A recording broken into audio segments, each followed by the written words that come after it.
This video will show you how to read the error log of the IQ Touch Control. You will first need to enter the menu.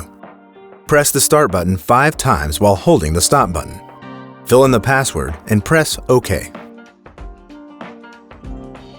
Now you are in the operating system where you can find several parameters.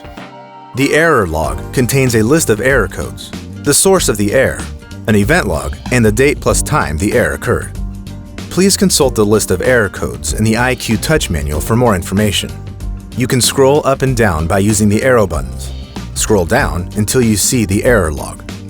Now press on Read to select the tab, and then press Read again to enter the Log tab. Here, you will find the error log.